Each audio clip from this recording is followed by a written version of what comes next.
Afternoon. As always, it is a blessing to come to you guys from Fli-City Blackout. Again, this is myself, Brother Hubert Niam Roberts, along with my beautiful and incredible host. I'm her co-host. She's the host. But I have to throw it over to our queen. How you doing, queen? I'm good. How are you? Hello, everybody. Hello.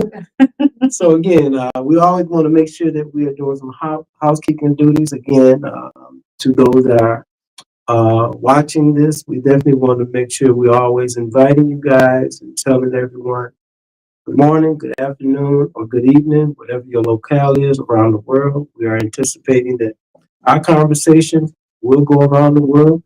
The title of our engagement is Hard Conversation, coming to you from Black Lives Matter, Grassroots, along with Fli-City Blackout. And again, it's very, very critical that we have some real hard conversation. And so I just want to start off top of the evening with you. How are you, beautiful? I'm blessed to be alive, so I'm thankful for that. However, I'm a little perturbed at some of the news that we just received. Yes, So if you all, make sure you like, subscribe, and you share. First thing, everybody that's watching, please make sure that you like, subscribe, and you share. We appreciate you so much. I'm on. Okay. Make sure you like, subscribe, and share. Comments, concerns, questions, all of that. We'll be looking at that as well. If you all did not know, have not heard, on November 2nd, Trayvon Shaheed was executed by the Michigan State Police. And we just got the news that they will not be charged in that at all. And again, getting that news really just solidified my whole contempt for law enforcement, number one, and for us, number two. Yeah. These kind of acts are the similar acts that have been going on for 500 years. These kind of killings or executions are designed to instill fear into Black and brown people. Yeah.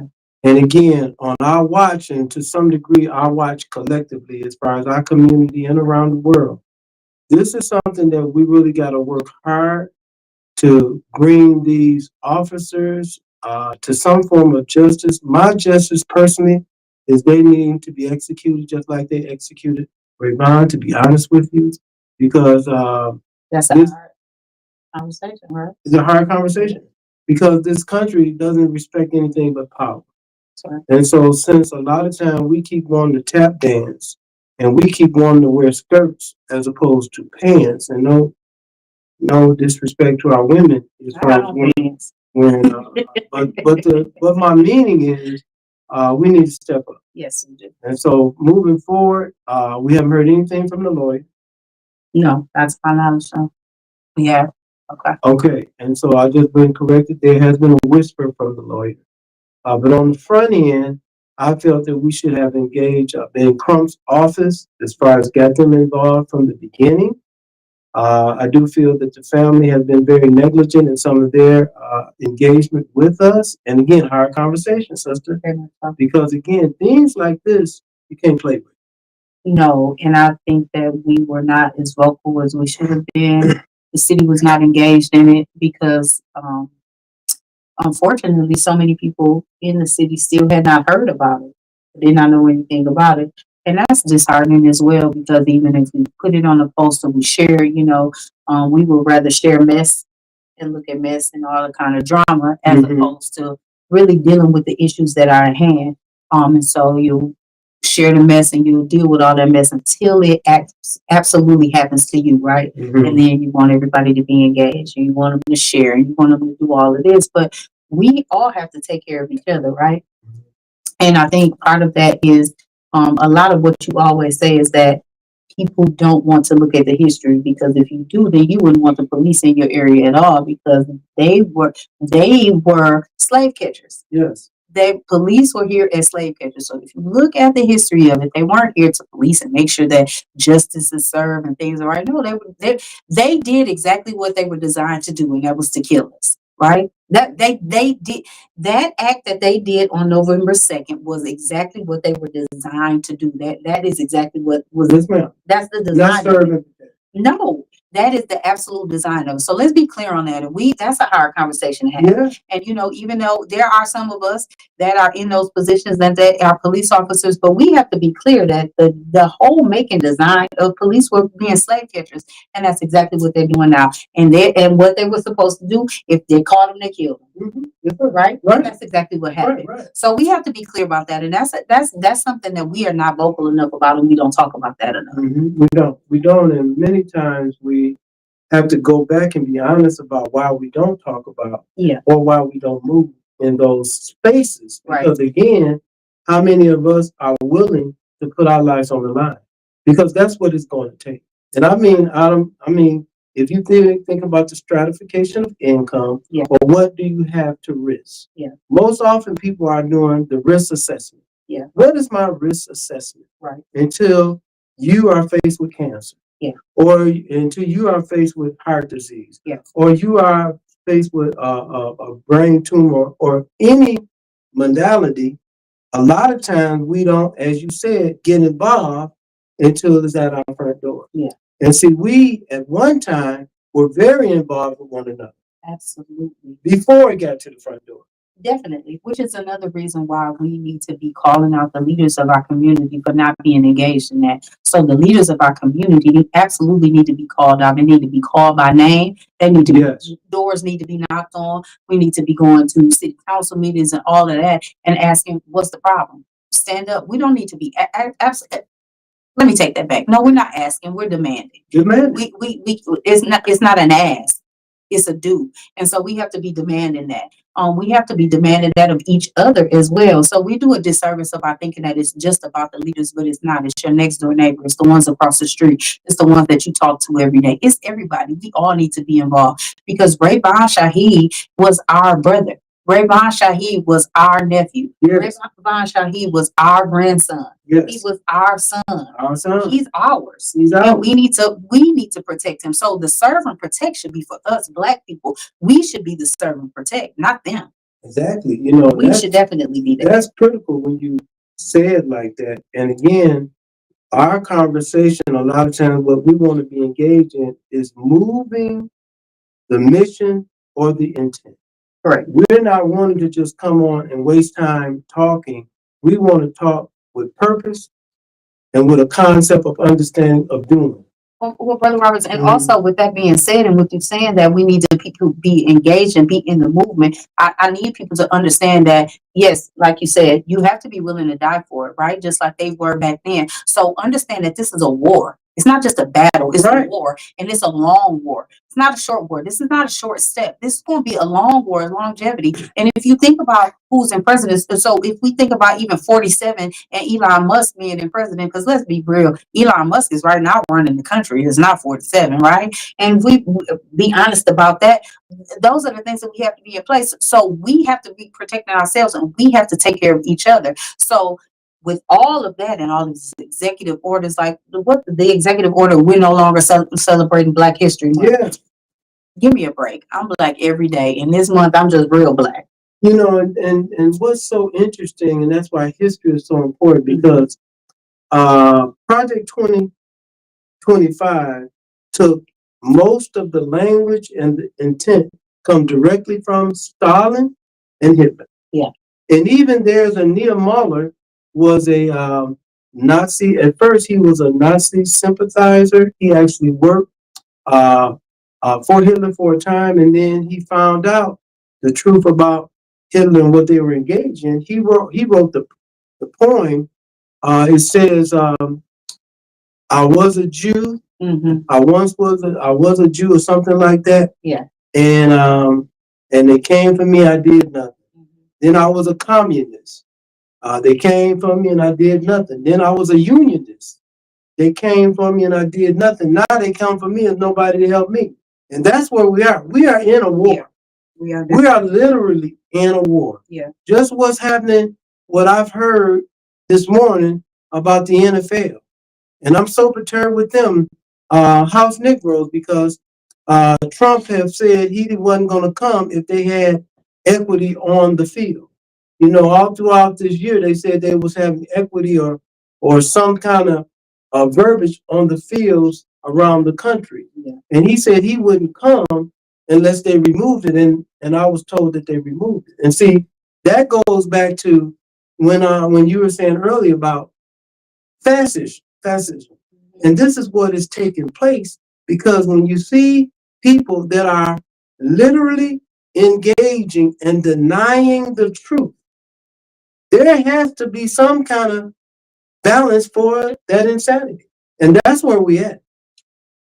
So, Brother Roberts, with that being said, why aren't we engaged? Why isn't the mayor engaged and enraged? Because he's black too, right? Or supposed to be. That's a good question. Right? Well, why isn't the city enraged about it as well? Because let's be clear, those people are going to be back on the streets. They are going to be back in your hoods. It's a state. They can go where they want to. Well, they're not jurisdictions. I think when you mentioned about why and why we're going to transition into our conversation today about the Orangeburg 4, and even understanding about the paradigms of this country. Mm-hmm. You know, you say the why, and a lot of it is based on some form of finance or some form of power. Absolutely. Because the majority of white people in America are poor, or are on welfare, some type of assistance. And don't get it twisted. When we talk about assistance, just like people don't realize what subsidies are. Your company gets subsidies from the government. Absolutely. Every business in America gets subsidies from the government. Absolutely. That's welfare. Yes. That's where the government is giving out money to corporations to behave or engage in certain type of ebb and flow of activities. Absolutely. And so we are directly engaged and intentionally being informed and afraid and terrorized that we're not engaged in the simple things. As you just asked, why the mayor? Why city council? Why representatives, the reps? Why the governor's office? Why those people in Lansing? And again, they are making sure that their needs are being met. They are making sure that whatever their agenda is, arms are being greased. Yes, ma'am. Yes, ma'am. Yeah. Because back to what I was saying about fascism, what Hitler and Stalin did was they attacked the press, business. They came into power with executive orders, right? Mm-hmm. They destabilized their countries that had charters or constitutions and came in with their own mandate, right? They did. And people fell in line with it. That's how they were able to move the way they did. Yeah. So the play is being played again. Now, what are we going to do about it? And I think that's the biggest question that has to be answered. And even little old Flint could make some powerful, powerful movements if we wake our community up. We absolutely need to. With that being said, Flint, we need you to get involved. Yes. Justice for Rayvon Shaheed. Yes, I mean, when you think about we are constantly recruiting here at Black Lives Matter, Flint Grassroots.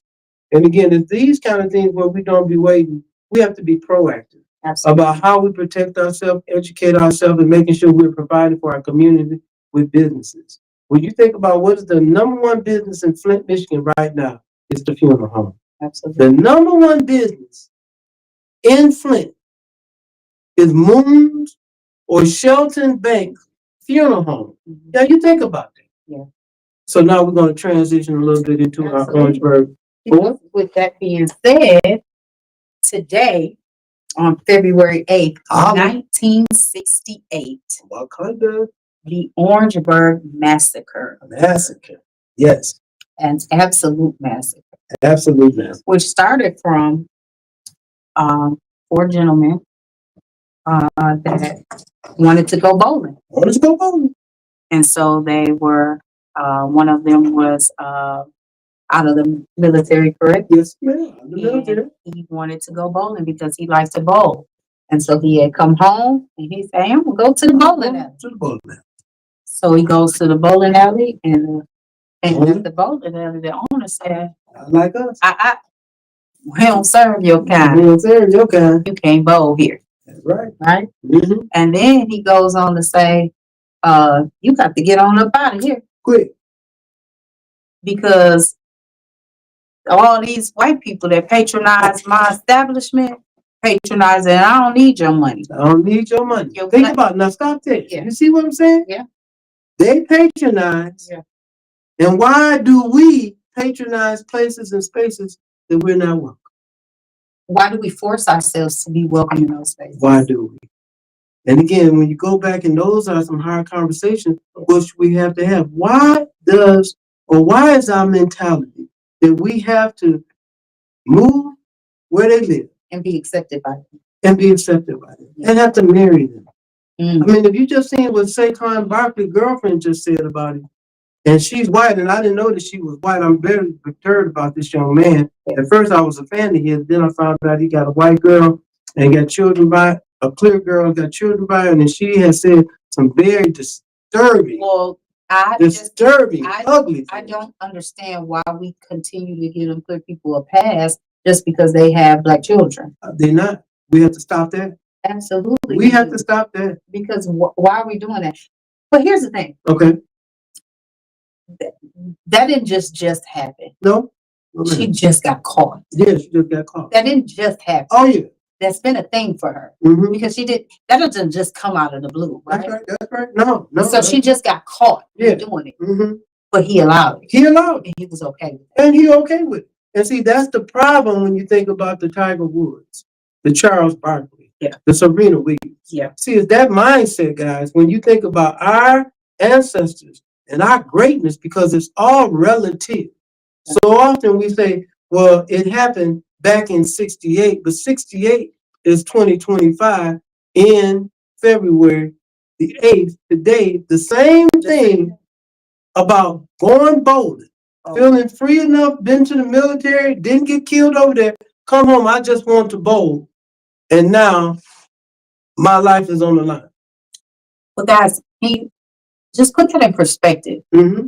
The time. It was 1968. Not that long ago. Some of you have parents that were born in that. Not that long ago, right? Yeah. Or actually even older, because I think my mom was probably like 2 or 3 when that happened. Come on now. So let's put that in perspective. That was not long ago at all. Not long ago. But even with the timeline, let's think about the name Orangeburg, which is the place. Massacre. Do you understand what that means? Come on now. A massacre. Do you even understand the severity of that? What that means? But even still, the people that even survived that. Let's talk about mental health in that. Yeah. Let's talk about mental health for that city and for the Black people in there. Yes, ma'am. Because we can even talk about the mental health for the city and for the family of Rayvon Shaheed. Yes, and what we're experiencing now. Because it's the same thing. The same thing. And let's talk about the mental health, because there is one of the gentlemen from that, right? Yeah. Lived a life of like poverty. And he was highly intelligent. Yes. He was very intelligent. But that traumatizing up and doing all of those things, and it was so traumatizing for him. We didn't, as a city and Black people, we didn't care for him. We didn't take care of him. We didn't make sure that he was okay mentally. Because at that time, let's be clear, majority of that community was Black. Very much so. All of the power, everything, the majority of that community was Black. The percentage were more Blacks than white, but whites control all of the levers of power. Yeah. They control all the levers of power. Yeah. And so that's another thing that we got to be mindful of when we allow these kind of things happen, because again, still supporting or spending money with people that hate us. Yeah. Well, let's talk about that though. When we talk about that city being the majority Black, let's take those words, majority Black in that city. when Black people are the minority, but we are the majority in that city. Yeah. Do you understand the power in that? Yeah. I don't think that we get the dynamic of that. Right. I don't think that we understand the power of being the majority in a place, even though you're the minority. I mean, when you even think about the majority, just like in Tulsa, Oklahoma, and Rosewood, the same thing, majority, and we own everything in those places, and they were bombed. Yeah. And again, it goes back to the mindset of why we will allow, as opposed to standing up and fighting power with power, because even those individuals that engaged in that massacre, nobody was charged. Not one person. Not one person was charged. And most often, what happens, people don't realize, do you know clear people are engaging in behaviors where they have joy in killing us. They plot on killing us. They pass it down through the lineage of their families and their loved ones. It's a rites of passage for them. So with that being said, guys, like that, I say that all the time, and I say it all the time. Racism is learned. Yes. You're not born with that. I'm born Black. Ain't nothing I can do about that. I'm born Black. I'm not born. You're not. Clear people not born racist. Come on. That's learned. It's learned. So I was watching an interview with Alice Walker, and she said, Alice Walker, if you guys are not familiar with Alice Walker, she was the lady that wrote The Color Purple. But Alice Walker said, if you take away you're a clear person, right? Mm-hmm. But you're a racist and you're doing all of these things evil, if you take away the racist, who are you? What are you? Come on now. Now that's powerful. Do y'all understand that? Like, do you think about that? Like, I don't know. Maybe it's just because like I think about stuff on next level like that. But when she said that, I was like, But it happened in history. When you think about the Crusades, the religious Crusades were basically clear people killing each other over theology. Because my God is bigger than your God, and I'm going to take or I'm going to control. So there's evidence and historical evidence of, like you say, take it out. Take us out of it. And again, what is very clear, and that's why this is something that we can work on, is if we took out our dollars,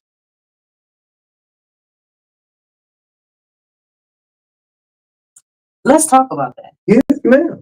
Taking out our dollars. You guys do realize that the Montgomery bus boycott started from one lady that was pissed off. She was a college professor, right? And not Rosa Parks. Not Rosa Parks. What was her name? Joanne Robinson. Yep. Joanne Robinson. So Joanne Robinson was pissed off because she had gotten on the bus and the bus was pretty much empty. Yep. Sprinkle of people here and there. So she said, I'm tired. I'm MFing tired. I'm just gonna sit down in the first seat I get to. So she sits down. Bless you. So she sits down in the first seat that she gets to. She sits down and the driver say, "Oh, lady, you can't sit there." Who can't sit there? Huh. Ain't nobody on this bus. Yeah. Who can't sit there? Right. Oh no, lady, we ain't moving this bus until you get there. No, you can't sit right there. She said, "No, ain't nobody on this bus. Drive this bus, sir. I'm tired. Yeah. Ain't got time for all this. Drive this bus, sir. Ain't nobody on this bus. Listen, if some clear people get on the bus, I'll move to the back. But until then, can you take me to the crib? I'm tired. I'm tired." That's what she's saying. He said, we ain't moving. So he gets up with his privileged self, was thinking that he's privileged self, and he confronts her and really big old to do, and so she feared for her life. Yes. She said, "All right, you got it. I'm going on to the back.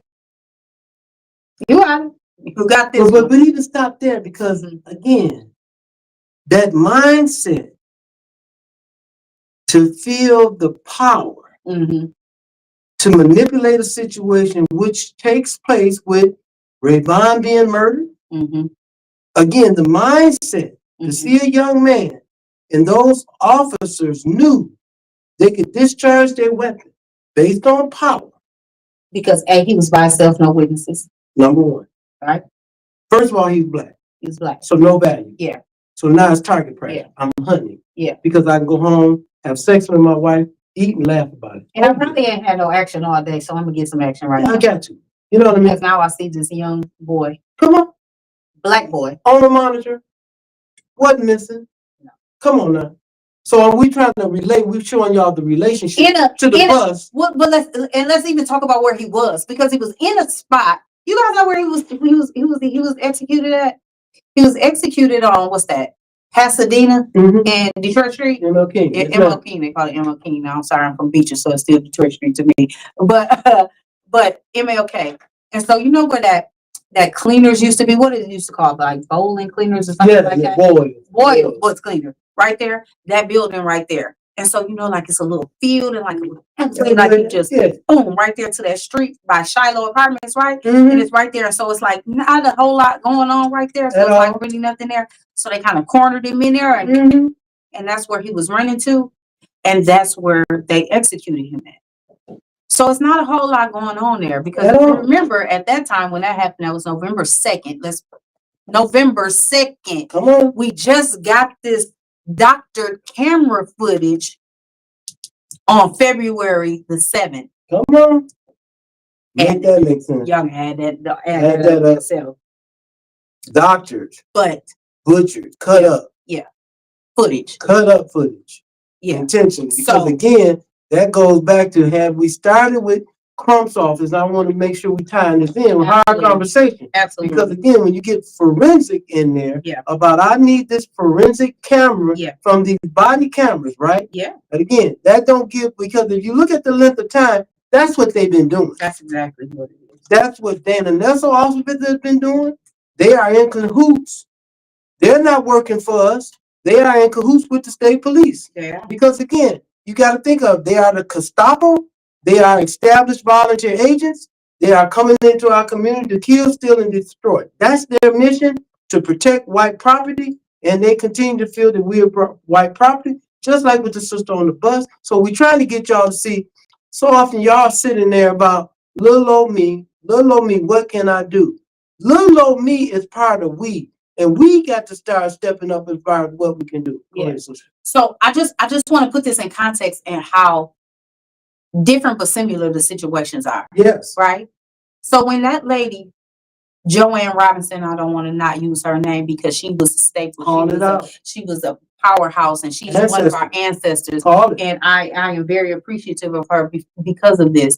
And I do not want to ever disgrace her. So Mrs. Joanne Robinson gets to her destination, which was school, because she was going to have a meeting after school because she was the head of one of her little auxiliaries, right? Yes, ma'am.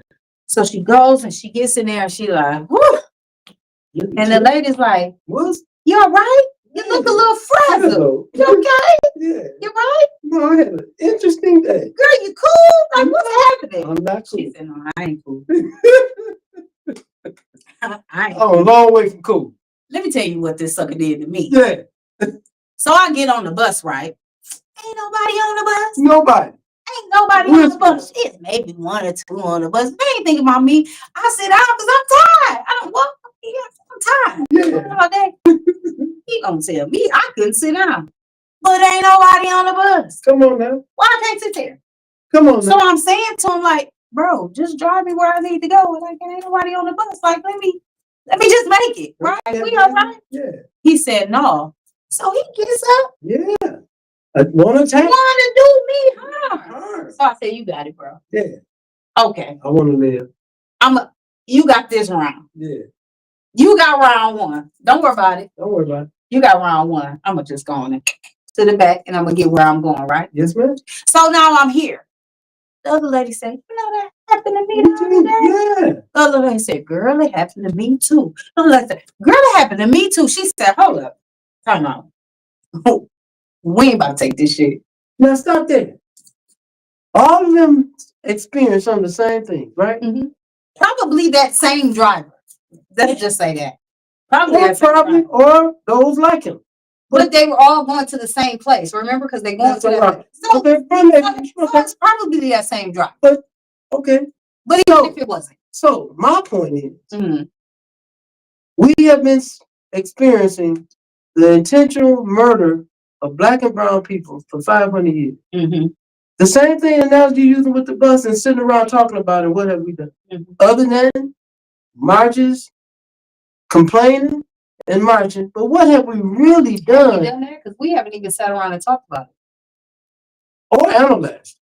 Or like you just said about the impact. What I'm saying is sitting around, she telling her sisters, and they saying, you know, I felt the same way. It happened to me. Many in our community back in the day, they would talk, our ancestors would talk. Well, you know, Jim Bug, he never came back home. We couldn't go to the sheriff. We don't know what happened to him. And then other people would say the same thing about their loved ones. And they said, missing. And they said, okay, you get your shotgun. I'm going to get mine. I'm going to call them to get theirs. We're going to take the route and we're going to see if we find them. Find them. Yes, ma'am. And see, that's the point I'm making this part. When is enough is going to be enough, where we are going to take some things in our own hands. And even if we may not be able to outgun them, but we definitely can shut this country down financially. We still have to have a standing. Got to have a standing. That's got to happen. We've got to have a standing. No, that's got to happen. I believe there's some things are going to have to happen. It has to be a dynamic change. It's got to be. So, and some blood got to be spilled. It's going to have to be on both sides. Because what Trump, and believe it or not, what 47 is doing, because the same thing Hitler did. What Hitler and Mussolini and them did was they dislodged the Constitution and saying it was illegal to protest. Yeah. So they could send in the SSS. That's who the SS under the German Hitler military force were engaging in suppression. Mm-hmm. And so again, that goes back to these executive order or dislodging from the Constitution.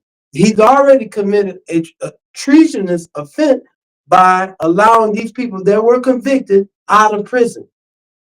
That's number one, he should be impeached on, to be honest with you. Yeah.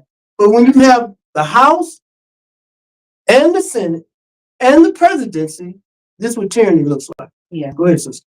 Because you was on the road when you said all the sisters said this happened to me too. Yeah.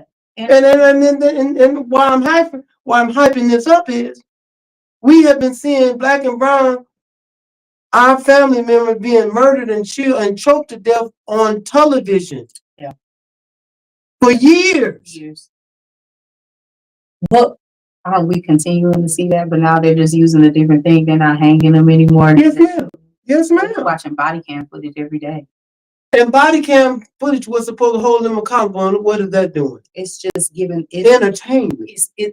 That's exactly entertainment. So what it's doing now is supposed to be holding them accountable, but it's not holding them accountable. All it's doing is it's showcasing them for them to be like, another one down. Another one down. Let's go. They took pictures of Kobe Bryant, cut up, chopped up body. Now you think about who would do that?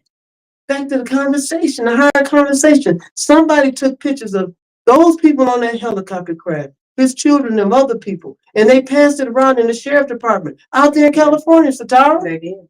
That's what they did, man. His wife sued them. And she should have. They got 40 million, but the 40 million nothing because that's a drop in the bucket for $1 billion industry, which is out there when you think about is not enforcement. It is total harassment. It is total. When you said earlier about slave catchers, they are doing what they have been designed to do: protect white property at all costs. Well, even when you go back to Miss Joanne Robinson, when she was fed up, she was tired. She didn't want to hear one of her sisters say that happened to them again, or worse, that one of those clear people would actually do them some bodily harm and probably rape, because that's probably what the whole thing was. You know it. Yeah. You know, Right right by now, himself, and that's all he wanted to do, really. you know, white people love our But until she said, all right, you got it, bro. And she went to the back, you know, what could he do then, right? Well, he could have continued, but he didn't. But with that being said, she said, enough was enough. Enough is enough.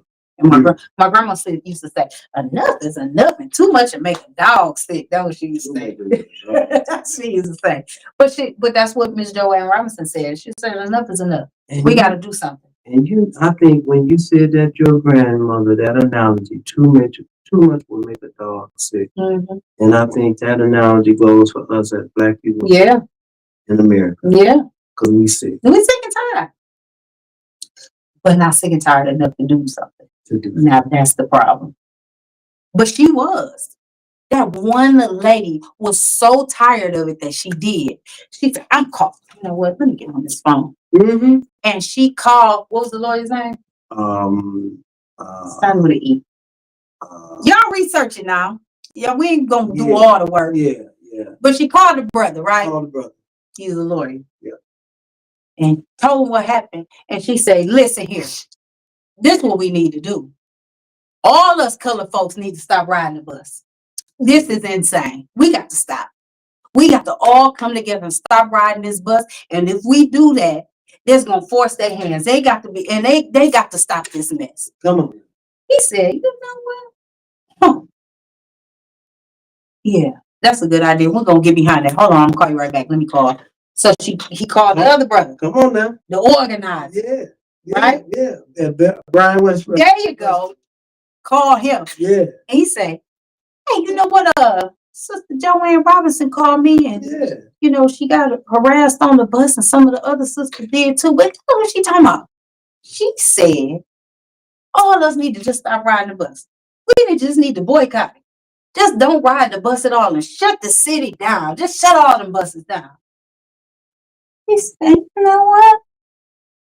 We are the ones that's keeping them running because it's just us on the bus. And they didn't hire. They didn't have no black bus drivers. They didn't know what else driving the bus. Come on now. Not one. And we can't ride it either. Come on now. Oh, hell yeah. Yeah, no, we going to do that. Come on. Let's do that. But you know what? Guess what? Hey, I got this young preacher coming up. He up and coming.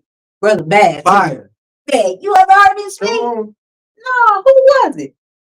Martin Luther King Jr. You ain't heard him speak down there? Man, that young brother is on fire. We can get him because he gonna have a voice. He gonna be big. We gonna shoot this up. Bet. You call him, you get him going. I'm gonna do this. I'm gonna tell him we gonna go for we gonna do it next weekend. We're gonna start next weekend. So that way we can organize, we can get it together. Mm-hmm. We gonna get it, we gonna pass all the word to everybody. Mm-hmm. We gonna get this stuff out. Right. Boom, we gonna do it, right? Mm-hmm.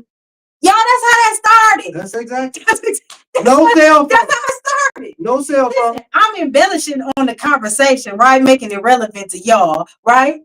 No internet. But that's exactly how we did. And then you know what she did? She said, well, sisters, we gonna come in a little early.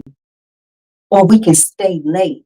Or we can write this up. We're gonna make these flyers out. And then I want y'all to pass them out in between classes. Remember, they're on a college campus. Thank you. They say, okay, she got a piece of paper. And she said, remember, these are the exact words that was on the flyer. It said, remember, this is for a call. Come on. Do not ride the bus. Come on. Come on now.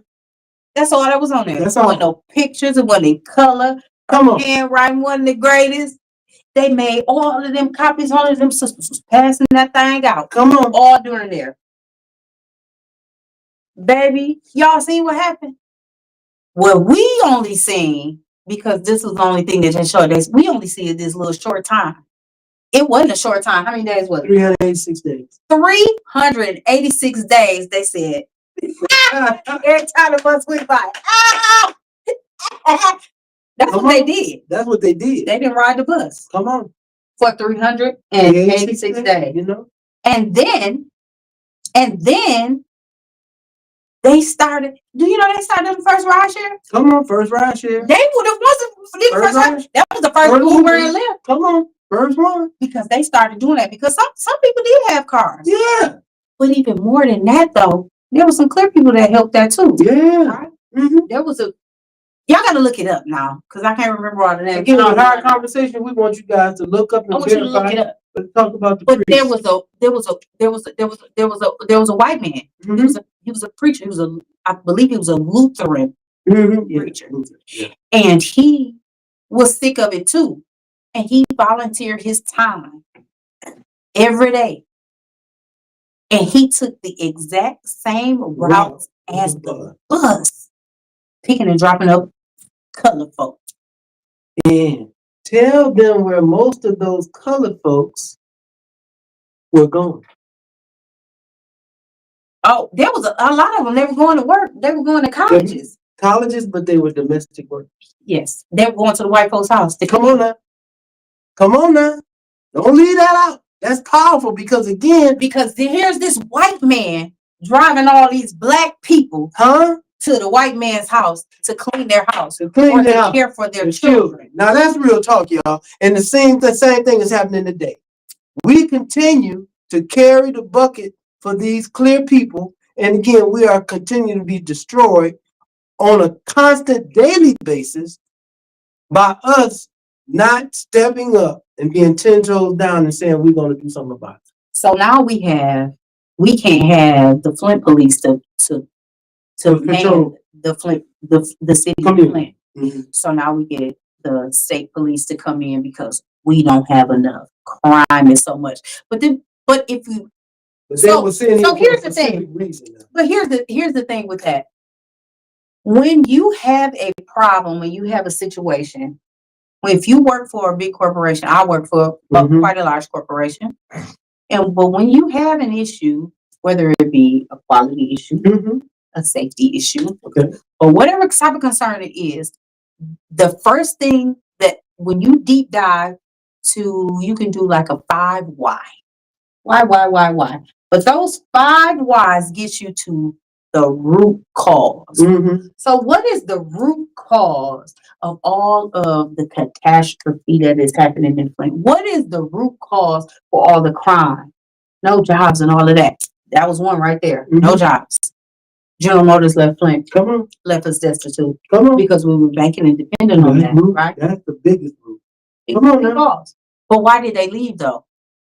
Because their palms weren't getting greased because they weren't getting the tax breaks and things that they had before. Let's be clear about that. Let's just be honest. That's an honest conversation, right? They were outsourcing, going to Mexico for some things and stuff like that, right? Yeah. Canada. All of those things. So let's be clear about that. So root causes, right? Jobs disappeared.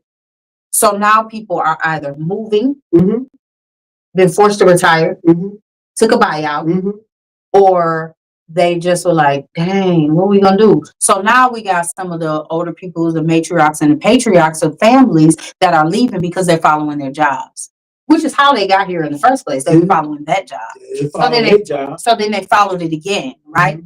If you didn't retire, take the buyout or anything, they followed it again. Well, I think you need to stop there because I think that's a good point that we need to have a higher conversation about. Because again, that whole great migration and what the power of Flint produced at one time in the world. Yeah. Per capita. So not only was this the automotive capital, right? But the schools, the education, this was the model for education for the world in Flint. Come on, man. Y'all got to do your history. Do your history homework. Do your history homework in Flint. We were the model for education, but now we're at the bottom of the barrel. What happened? Y'all don't want to root cause that?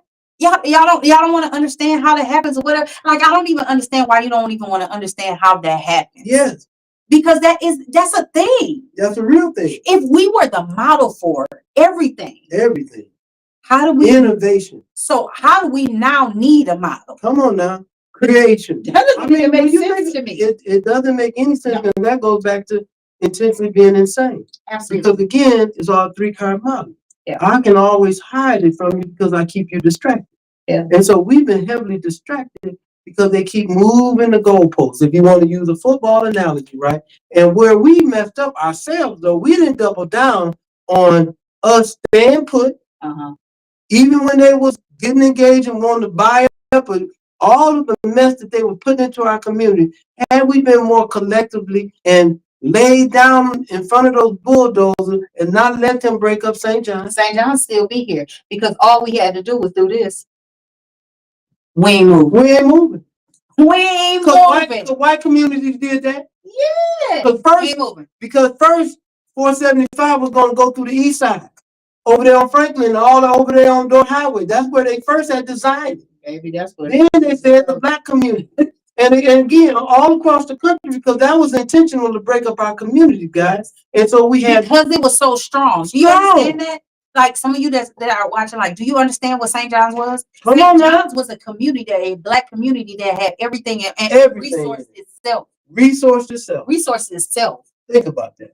We didn't need to go anywhere for anything. The $1 traveled 100 times in that community. Now y'all get that. Get that. And again, that cohesiveness, that village, and again, what it produced, the greatness that it produced. Floyd J. McCree come out of there. The first black mayor in the country. Fair housing started in Flint, Michigan.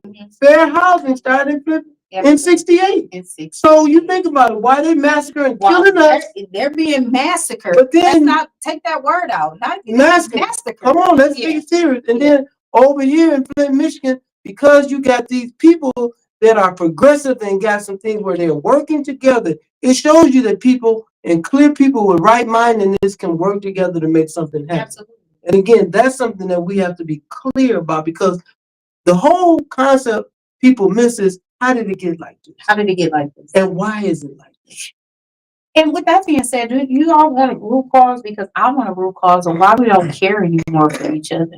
Because there's no way in heck that in 1968, I don't think if Rayvon Shaheed would have been executed in 1968, that we wouldn't have banded together. Because at that point, you remember how strong the churches were? Come on. You don't know how strong in the civil rights fight that they were? Come on. They were looking for a fight.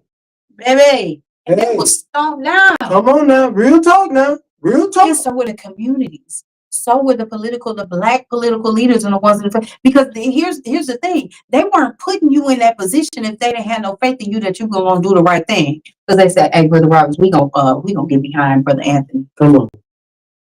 Tell all your people we gonna get behind. Come on. Come on. They can't vote for nobody but Brother Anthony. And that's who we're gonna put in place, because he's like-minded. He's got our best interest at heart, and we know he's gonna do the right thing. Come on now. Right? Right. Which is the reason why they put Martin Luther King in place. Without a doubt. Which is the reason why Malcolm X got put in place. Without a doubt. These people got placed in those because they had that mentality and they knew they were gonna get the job done, right? Fannie Lou Hamer. Ella Baker. Don't get it twisted. All of these people. So what are we gonna do right now in 2025? We're gonna step up and do that. Because we're in trouble. We are in trouble, y'all. Who's gonna step up and do that? Who's gonna be the voice? Who is going to be Rayvon Shaheed? Really? Who's going to do that? Because that young man needs a voice. That baby needs a voice. He wasn't grown. That's the call. He was in high school. He was a baby. That's the call. So who's going to do that? Who's going to do that? Who's going to step up and say, me, I'm up next? I'm up next. Who's going to do that? Because you think about it, we engage in these platforms, and we have platforms throughout the city. You have these different vineyards that talk about mess. And like you say, with the DDA and the things that they're able to do with what they're doing, they are actually redesigning 475 for the atrocity that they committed. Y'all think about this. They are redesigning a lot of these highways that they broke up communities around the country because they knew what they did was wrong, number one. Number two, how many of our theologians are front? How many are out front? How many are taking on the banner of Rayvon? How many have come to us or made any kind of attrition about Rayvon? I take that back. Okay. I said none, but I don't want to take away Reverend Fairfield's flowers or his plants, I'm not going to say that because that man is, first of all, he's booked and busy. all over the place. He's very booked and busy, but he will definitely, and he has been a part of the conversations, and he has shown up several times for several different things. So let me not say that. Mm-hmm. I don't want to take that away from him. Mm-hmm. So I can't say none. I can say one because that's the only one I've seen. Mm-hmm. Right? Mm-hmm. So I'm not going to take that away from him. And I'm not going to do a disservice by not mentioning his name. Okay, right? good. I'm not going to do that. I'm not going to be. I respect that. Right. Because I can't say that. Okay. But let me be clear in that as well. As to say, isn't that young man 82 years old? Yes, ma'am. Oh, okay. And that's where I was going. I was going to ask you. So he's 82 years old, and I don't expect for him to be the front man in all of that. I expect for him to be a liaison. Yes. I expect for him to be wisdom. Yeah, guidance, our counsel. Yeah. The caparati. And my question back to you is, where are the concerned pastors? Or they got a whole guild, don't they? They got the whole concerned pastors. Or the Church of God of Christ, or all these churches in Flint, Michigan. Where are they, or those people that call themselves priests, pastors, or sheiks, or whatever you want, however you want to define it? Where are any of them on any matters of substance that is going to be collectively for those people that are downtrodden? Those people are being affected and mistreated the most. Let's talk about this. I gave you all the directions of where that was at, right? Mm-hmm. You all do know that it's a church kitty corner from right there. Mm-hmm. Big black church, kitty corner from right there, right? Big black church. Another one down the street. Yes, ma'am. Two down the street. And if you go back that way, then we got a couple more that way. Yes, ma'am. Go back that way. Yeah. Right? Mm-hmm. Yeah. Surrounded by them. Yeah. Right? Mm-hmm. So it goes back to a lot of time when you think about what happened when they went through that faith-based initiative, mm-hmm. which was put in by the Bush administration, mm-hmm. which tricked many of the churches, especially the black churches, that we get money from the federal government, right? Mm-hmm. So when you get money from the government, then they can tell you how to spend the money. Like, so they can make sure that you don't have a voice, yeah, because you get cut off. But you all do realize that was how mega churches started. Yes, ma'am. That's exactly how it started. You all realize that's how those churches. That's how they got funded. Got so big, right? That's how they got funded. It's not because they were so great at with the word that they were. Oh no. Right? And I'm not taking that away from them. If that's the lane that you're in, if that's your religion or whatever it is, I moved on from that a long time ago, but. What I'm saying is that I'm not taking that away from because I'm not saying that that's not the thing. But what I'm saying is that that's how mega churches started. So you have to understand that when you have your hand out like that and the money comes like that, you got a battery in your back. Yeah. You got a battery in your back. Really go. If you don't understand what that means by saying you have a battery in your back, that means in your puppy you can be controlled. Come on. Because they can tell you how to do and what to do or whatever. Right? Yeah. And in some ways, we all have a battery in our back in some ways, as far as like, but you still have to have some integrity because there's some things that I won't do. I don't care what kind of battery you got. It can be one and you with them bunny ears and the bass drum, the ones that's supposed to last, yeah. Baby. I ain't doing some things that's, right. I have some integrity and there's some things that I won't do. I don't care who you are. And I don't care how much money you get. And I think when you mention that because of the massacre, when you think about how many massacres do we have to continue to digest? And even when we look at them, those men and how their lives were destroyed. Yeah. And then the loved ones in the community. Because again, these things are designed intentionally. They used to have picnics, and forgive me for saying because it's a derogatory term, it means pick a nigga. But they used to have picnics where they put picnics in paper. They would advertise that they're going to kill these niggas. Yep. And they would bring watermelon, chicken, and potato salad. Playing with me. Mm-hmm. And this was sport for them. It's the same thing they're doing today, guys. The same thing with what's getting ready to happen tomorrow at the football game. That ain't nothing but a picnic. It's unacceptable what we continue to do. And not stand up and put a stop to this. And again, we need to root cause why Yeah. we feel like we have to be accepted by these clear people somewhere. Well, we've been brainwashed. The root cause is 500 years we have been totally, intentionally, on every aspect. One thing that they said, when you can control a person's God, you got it. What do I mean by that?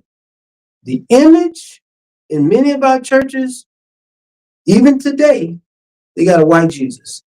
When people go pray, many times when people pray, subconsciously they praying to a clear God. Now y'all think about that.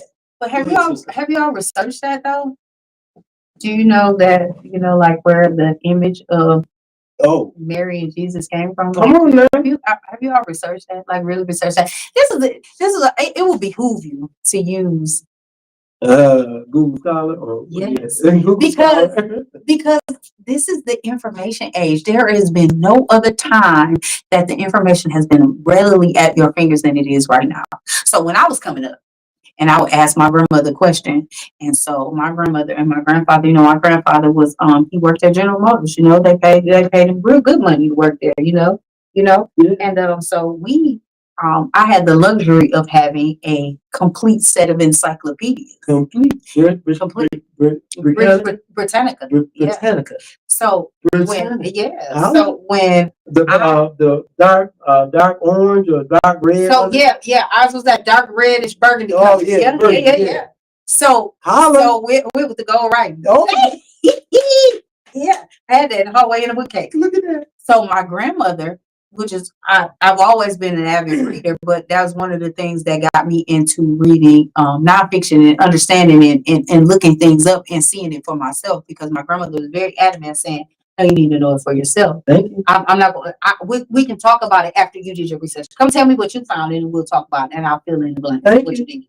That's what my grandmother always did. Holla. My mother did too.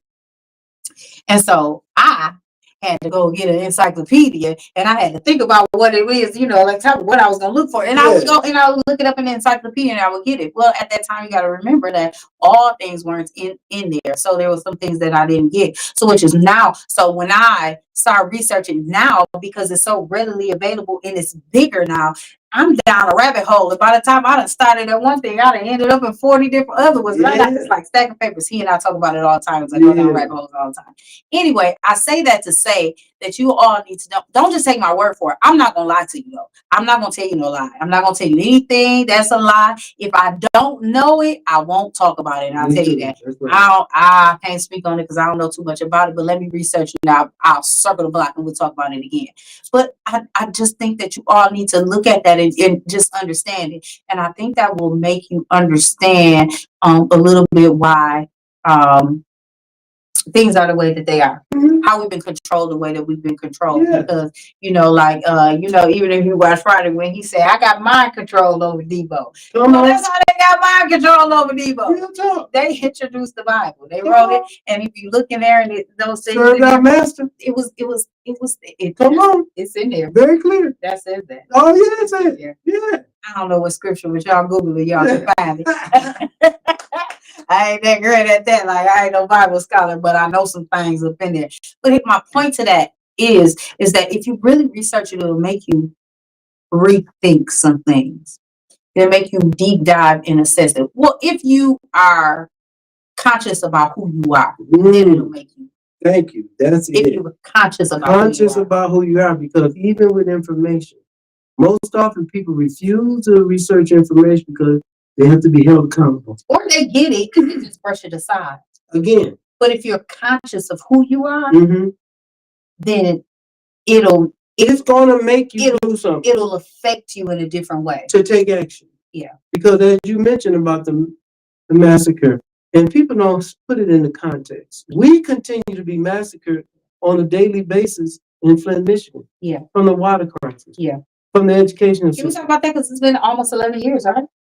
From the educational system. Yeah. From the job system. Yeah. From everything that we see going on in Flint, Michigan right now, it's a continual massacre. Yeah. And even though it's not just being chopped down with bullets, we're being chopped down intentionally by us not engaging in some things that we can do by voting. Mm-hmm. We won't even vote. We won't even move with one body, with one voice. See, that's what I'm saying about the massacre mentality, because that's what we need to break. And sometimes when you think about that massacre mentality, some of us that look like us are part of the problem. Mm-hmm. Well, we have how many seats on city council that look like us? Oh, that look like us? 8, 6. 7, 8. However many of them, but they're 6, 7. The problem. Mm-hmm. Yes, 7. Have you all thought about that? Or have you thought about that? Land bank is controlling that, and it's a massacre of our city of them controlling that, right? Yes, ma'am. It really is, because they pick and choose who buys this and who's that. But do you all understand gentrification? Do you understand what that does to our city? Gentrification. Yeah.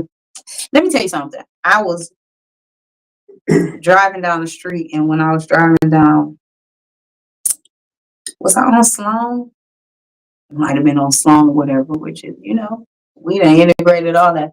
I saw a clear lady walking her dog, and I said, Yeah. "What is happening?" Like a ghost. I said, "Ooh, Where did this happen? over here." Over in this community? Yes, ma'am. But when you start seeing stuff like that, and they get comfortable in doing that, Mm-hmm. it's some type of switch happening.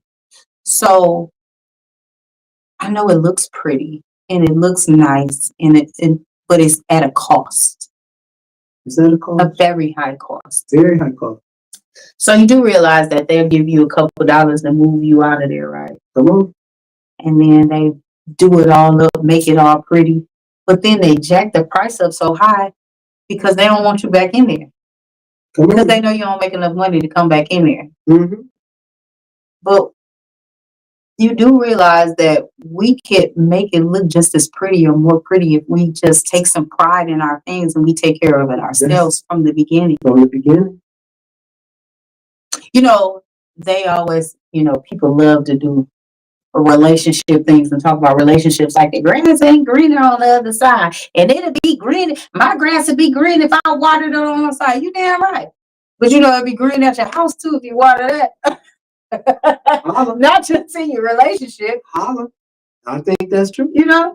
Practical, common sense. But again, when you think that, you gotta be accountable. Yeah. And so it takes a lot of responsibility, and people have gotten so their minds have been so massacred that they are engaging in conversations around what others, or being the victim, a victimized or victim type mentality, because again, that way you can kind of scapegoat the responsibility that I need to have. If I see paper on the ground, or if I see garbage cans in the middle of the street, I stop and you should pick them up. I tell people all the time, don't litter. That's number one. Mother Earth is so pissed off. Why you think she hot and cold all the time? She's sick of y'all suckers. Yeah. And when you think about, and we always want to get, clear and understanding about the why, and then understanding the why. From the why, we're saying what action needs to be taken, because that's what our conversation is centered about. I have a hard question for a hard conversation. Why do we have to wait to be victims to do something? We don't. And again, we should be proactive, not reactive. Because here's the thing. Rayvon Shaheed should be sitting here with me talking about it. Yes. Yes. Rayvon Shaheed should be talking to me about graduating in his diploma. Thank you. I should be talking to him about his next steps and what he's going to do and how can I help him and get where he wants to go. That's what I should be talking to him about. But I can't talk to him anymore. I didn't get to know him. All I got to do was see some videos of him.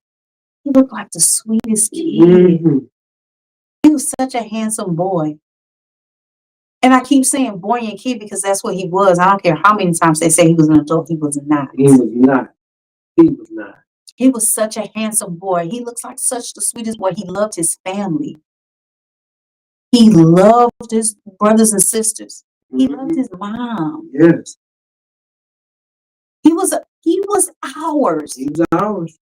And he looked he looked like the sweetest thing ever. And from my understanding, he was. And his death is on our hands. It's on our hands. We must do everything that we can to bring those officers to justice along with this system. Because when you said earlier about why, so the why has been from day one been intentional. Yeah. When we were taken from a country, we were minding our own business. Minding our business. Thousands of miles away from here. And we didn't immigrate here, y'all. We did not immigrate here. We were stolen, raped, and kidnapped. We were kidnapped. And then when we got here, on plantations and everything, you think about the mindset for 265 years. You have been treated less than a human being. So y'all got to get around what we're talking about. And so when those systems come in place, so when you got the GI Bill and the New Deal and all these kind of things, and you saying the welfare and all those systems were set up to make sure that they controlled us. And to break up the black family. And to break up the black family.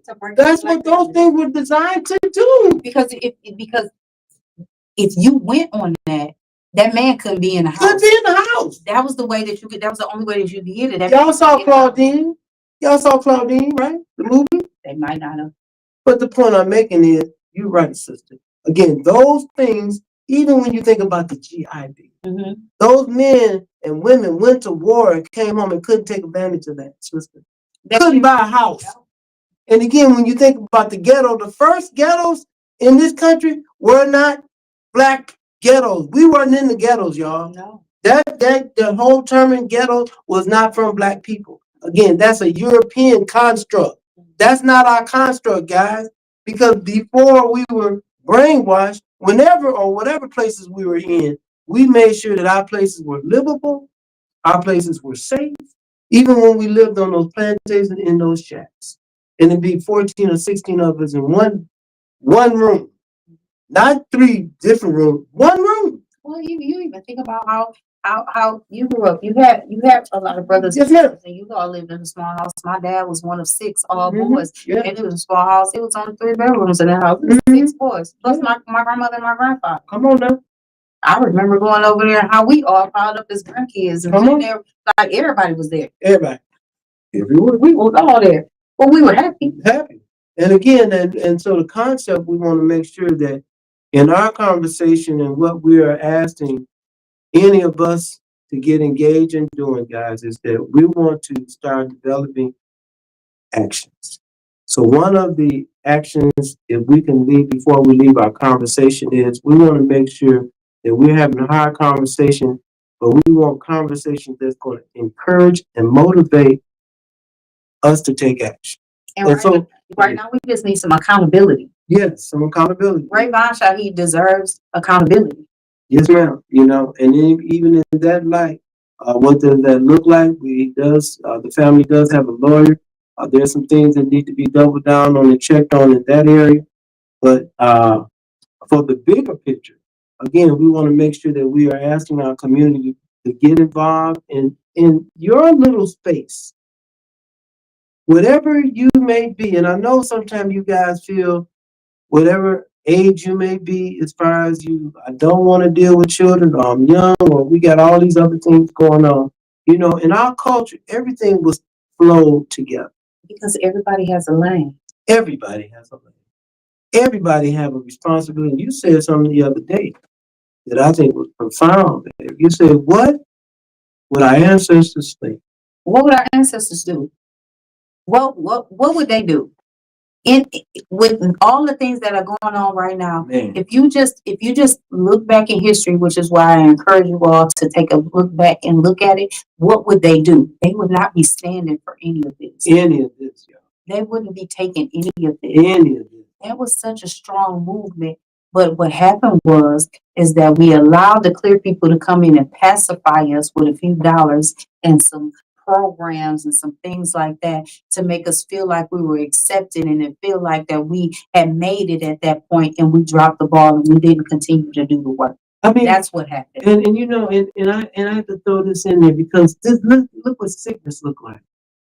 So even in music, they got this thing about Beyonce is not country, but music in itself is universal, and no one has no patent over.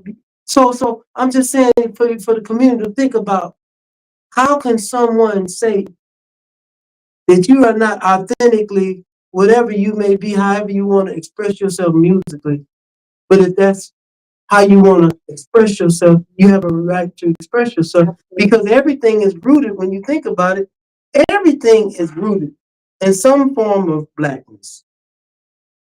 Gospel, country, I don't care what genre you use. It's the foundation is black. Well, it doesn't have it doesn't have any other way to do it because blackness built the country. That's my point. And blackness built the world. And so one thing that we want to make sure that we want to make sure that you guys know in our community, we are engaging in Black History programs. It's here every Friday at our building. We have one coming up on the 14th from 4 to 6, and then on the 15th, also on the 21st and the 28th. We want to make sure that our community know this, come out, be engaged, because these are the things that we're going to have to get back and doing. We're going to have to start getting together, engaging into some activities that's going to help support one another, and not so much our agenda. It's the community agenda. All we want to do is help be a conduit.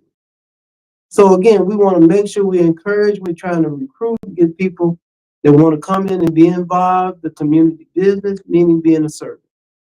How do you be a servant? How can we serve one another? Not someone saying that I want to be a tyrant, I'm mad about this. Let's don't be sitting around waiting for a catastrophe to happen. Or a massacre. Or a massacre. Let's engage in some love and putting some and building some things that we can leave as a legacy system. Supporting each other. And supporting each other in love. Keep your dollars black. Keep your dollars black. And if you don't, make them respect your black dollar. Make them. And that's you don't ask that, you demand that. So, and if they don't respect it, don't spend it. If they don't respect it, don't spend it. Because again, why is it that we have a tendency to want to be broke or be in debt and be miserable? Mm-hmm. When you sit about after you buy the car, after you buy this, after you eat the food, it's got to come out. So what is after you buy the clothes? I mean, what is the purpose? When you think about what is the purpose? And always keep in mind that, things depreciate in value. So what we value as, I'm going to go get the latest and greatest car.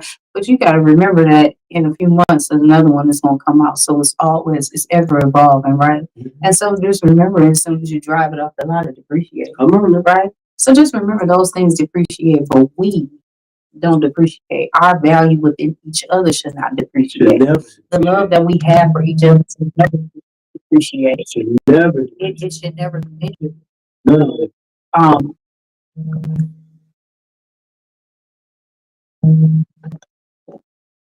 Yeah, we should never depreciate in how we care for each other, and how we move forward in helping one another. We should never. So none of that should ever depreciate. Mm-hmm. So we should always move in love and with love. And before we close out, I want you to share, give our community some guidance, some things that may be upcoming, because again, we want to make sure that we are engaging in building this platform. Mm-hmm. And so, just share a little bit about what you've been thinking about. So I do want to encourage everybody for the remainder of the month to come to the Oak Business Center every Friday. I believe the times are always going to be the same, 4 to 6, mm-hmm. and just engage in some of the things that we have going on as far as Black history. I also want to encourage you that I don't care what 47 says, we gonna celebrate Black History Month. I know that's right. We gonna celebrate being Black every Every day. day. But even if they give us this little raggedy 28 days, we gonna celebrate these little raggedy 28 days, and we gonna make it do what it do. They will give us the shortest month of the year, and then they gonna take it back. No, we ain't gonna have that. So I just encourage you all to make sure that you do that, right? I want to encourage you all to make sure that you just be a part of the movement. Yes. Black Lives Matter Flint Grassroots is a movement, and we are ready to move forward, and we would love to move forward with each and every one of you in the city of Flint. Yes. We would love to do that. And remember, everybody has a lane. We're not asking everybody to stand out in the forefront and shed blood. You know, some of the ladies might be a little bit to the back. I'm one of those ladies that's a little bit more assertive, so I need a little bit more action. But that's just me, right? And so, you know, but everybody has a lane and everybody has a place, and we can use you all. And we're not here to misuse you, but to use you all in love for the greater good of the city of Flint and for Black people, right? We also need to start holding people accountable for these things, whether it be the city leaders, whether it be your pastors, whether it be deacons or whomever it is, even people in your family and even yourself. So take a look at yourself and hold yourself accountable, because are you doing what you need to do in order to be able to be a loving brother or sister to whomever out here? So we have to be accountable for ourselves too, because it starts, no matter what they say, it's not top down, it's bottom up. And the bottom up starts from you. So always start with you. That's beautiful. I am going to do my best to make sure that I am present every Saturday at 5 o'clock. Sometimes we run a little tardy, but hey, forgive me, it's not on purpose. We have some technical difficulties sometimes. We get it together, right? But we just back in action, but we will be here. Next week, I am going to go over we're going to be talking about some Flint history next Saturday. Okay. So you guys tune in for a little bit of Flint history. But I also want to encourage you all to reach out to us to get into the movement for justice for Rayvon. Yes. Justice for Rayvon Shaheed, because not enough has been being said about this young man, for this baby. Not enough has been done. We have not been vocal enough. It wasn't publicized like it should have been. Shame on a whole lot of people. Yes. Later date, I'll go into who the shame should be on. But if you guys just do your due diligence in doing that, and even just say his name. Yes. Post it. Say his name. Yes. Just keep it out there. Yes. Get on them people's nerves about it. Yes. That's what we should have been doing in the beginning. Yes. But we're going to continue to do that now. We're not stopping just because that happened. We're going to keep moving forward, and we encourage you all to move forward with us, because he deserves that. My heart and my thoughts and my prayers goes out to his mother and his sisters, and we love you, and we are still here standing with you. We ain't done. We're going to continue to fight. Right. So don't give up. We're here for you. We love you. We appreciate you. And we hope to see you all soon. We'll be talking to you soon. I also want to encourage you all to make sure that you are taking care of your mental health. That is so important, and it's very important to me, because things get heavy sometimes, and stress will kill you. I don't care what these people say, stress will kill you. So whatever you have to do to find your peace and find your center, I need you to do that. So if it's yoga, right? If it's meditation, even for the few of you that go to church, if that gives you that peace, then you do that. Go to the mosque, go to the temple, wherever, right? Hug a tree. Hug a tree, even in this wintertime. Ground yourself. Let me tell you, so about grounding. I know that people think about that. They say, oh, it's the winter of things. But you know what I do? So I got this bucket. It's a bucket, right? But it's a rectangle one. Probably one like you're supposed to put ornaments or something in, right? Or wrapping paper. It's that long, right? But I've got dirt in it. And so when it's wintertime and I can't go outside and I ground, I still have my soil so I can ground. That's beautiful. Because it keeps me centered. I need to do that today, because I'm a little stressed out today, y'all. But you know, I'm gonna get through it. If you need to talk to somebody, there's no shame in that. Please don't ever think it's the same. I know in the Black community, we all say Black people don't do that. No, but we do. And we need to. We absolutely need to. I don't know a whole lot of people that can help you navigate through that, but I know if you reach out to Chia Morgan, she can help you and get in somebody that is fit and right for you, even if it's she herself. She may not, if you know her and you know her personally, she won't, but she will definitely refer you to someone that can help you. So if you have any issues like that and you need to talk to somebody, please reach out to Chia Morgan. She is more than happy and willing to do that. That is her profession and that is what she does. And if you need a notary, she's a notary as well. Notary in the house. But I just want you all to make sure that you're taking care of yourself, you're loving yourself, and you're loving on each other. We have to stick together. We have to stick together and we have to do this together. So always do everything with love and in love. And I also would like to say again, make sure that you hug someone. Make sure that you're engaging in lifting our women up as much as we possibly can. Men, I'm talking to men now, and I need our men also to have we're gonna have a hard conversation about our health. So many times we walk around here ashamed to talk about some personal things, and we're going to be having those conversations.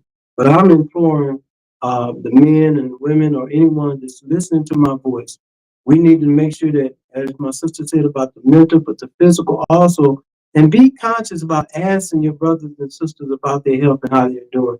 But also, if you got or had a misunderstanding or beef with your brother, sister, mother, I don't care who it is, hug them.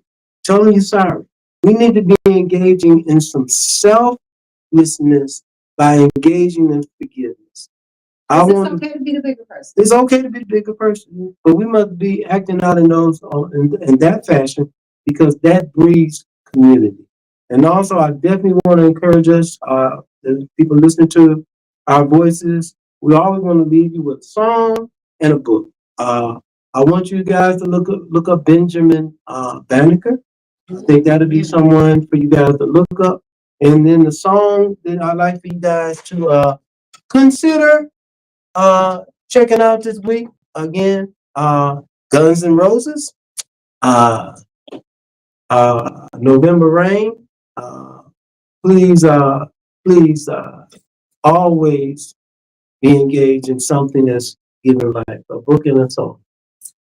So my song is a song by you know what? I have to research this. I don't know if it's a band or if it's just him. I've never seen it, but I've heard it. But it's called by Phony People, PHONY, Phony People, and the song is called "Why I Love the Moon."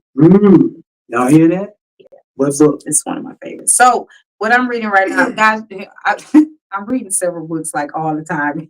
So it's so funny because I really am. But right now, let me tell you what I'm reading.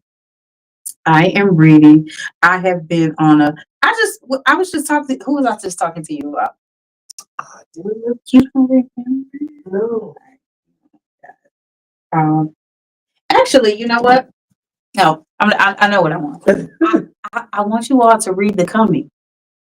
I'm on my second go round with The Coming. Because I think there's some things that I miss you because it's a heavy book. It's a very heavy book. And so I am on my second go round in The Coming. So I'm not even gonna worry about the other books that I'm reading. But I would like for you all to really do that. Can y'all get it and read it and let me know if you guys get the book or you're listening to the audio and let's plan a discussion about it. Hard conversation. Let's just plan a discussion about it. Maybe once you all return, we'll like sometime in March we'll do that. So I want to give you all the opportunity to read the book. So if you all would please do me that solid. Let's have a class on. Yeah, can you all do me a solid and just either listen to the book, the audio, or get the book and read The Coming, and awesome. we'll make a date and we'll do that. But that's the discussion we need to talk about that. That's a core. It's a core. It is. So as always, we want to close out. Again, thank you so much to our community. We love you guys. We'll come down.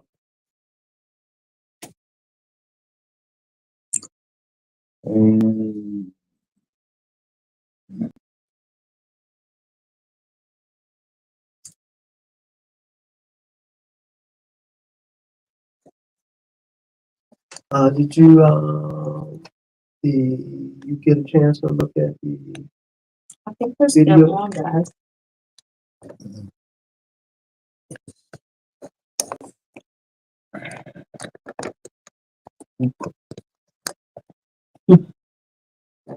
We did it.